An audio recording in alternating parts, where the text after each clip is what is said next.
Hey, everybody. Welcome to day 341 of Reseller Reflections, a day in the life of a full-time reseller supporting her family. It's Thursday, May 15th, 2025. Yeah, and I'm early today, but that in a minute. I do not know if we met our sales goal today because I have a shopper with me who stocks his antique booth and buys things at like clear out prices. And so the volume is usually a lot. So he was shopping last night and I have a whole bunch of like offers to negotiate and what he did purchase, I had to put together. Generally, things that I don't want to ship or that are like, dead stock, I I will sell to him at a clearance price. So I was prepping that whole order and getting it ready for him to pick up just in case, because if I do it all at once, it's overwhelming. So everything he has bought thus far is ready to go on my porch or, inside my garage. So it's safe from the weather. And yeah, I haven't rung those. This is why I don't know if we've met our sales goal because I haven't rung up those sales yet. So uh, we'll see. I'm going to guess we're not going to meet it today. I probably won't ring them up until tomorrow, but that's what's kind of going on here, a day in the life. One of the things that, I don't even know if I've ever talked about this before, but um, one of the challenges, right? Day in the life of a full-time reseller is, balancing the two businesses here, Conchi Consignment. I'm a full-time reseller. I'm doing all of these things, keeping the business running, that's where I make my money. And then with Consignment Chats, our community, our YouTube channel, podcast, the balance of those can be extremely difficult, especially as Consignment Chats. We have, more and more opportunities that have to be explored. So it's a great time investment. Totally worth it. But, it's I still consider it like a startup kind of business. And it's a lot of work. So it's definitely, and today is a prime example of, balancing the two and trying to find some sort of happy medium. It's rarely possible. Usually I just end up working longer.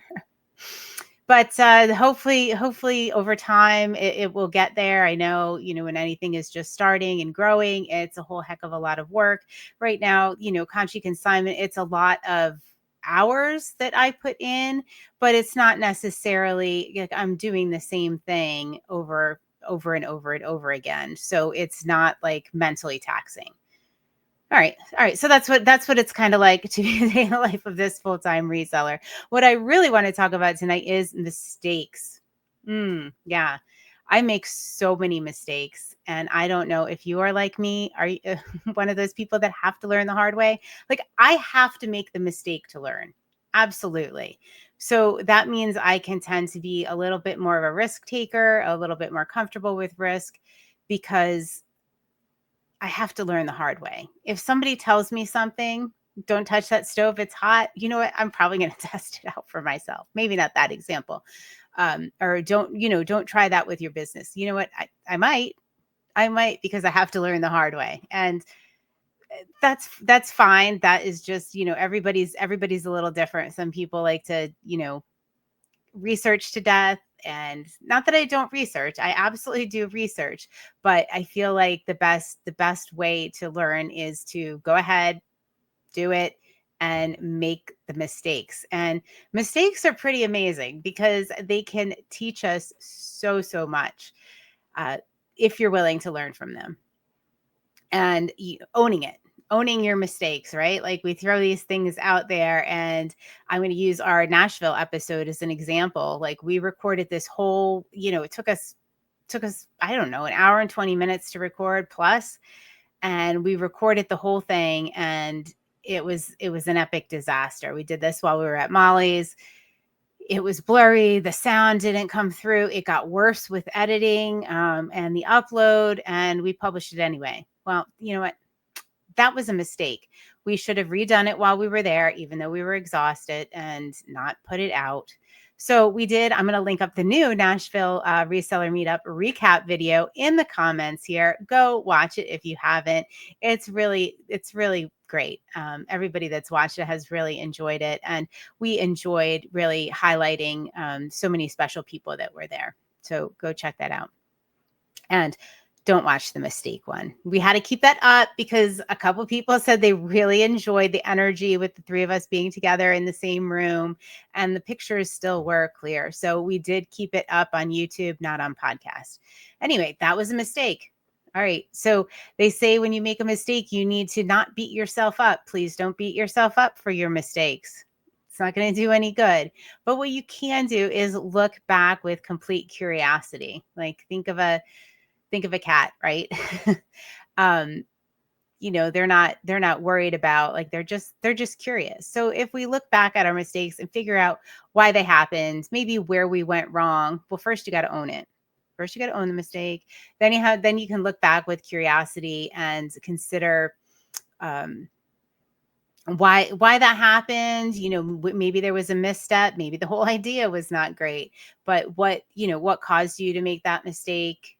What would you do in the future going forward? And I've absolutely taught this to my children as well. I think it's really really great, instead of beating yourself up, to figure out what you're going to do differently next time. If you're in the same situation, if you have to make a similar decision, think about that and think about the mistakes you have made.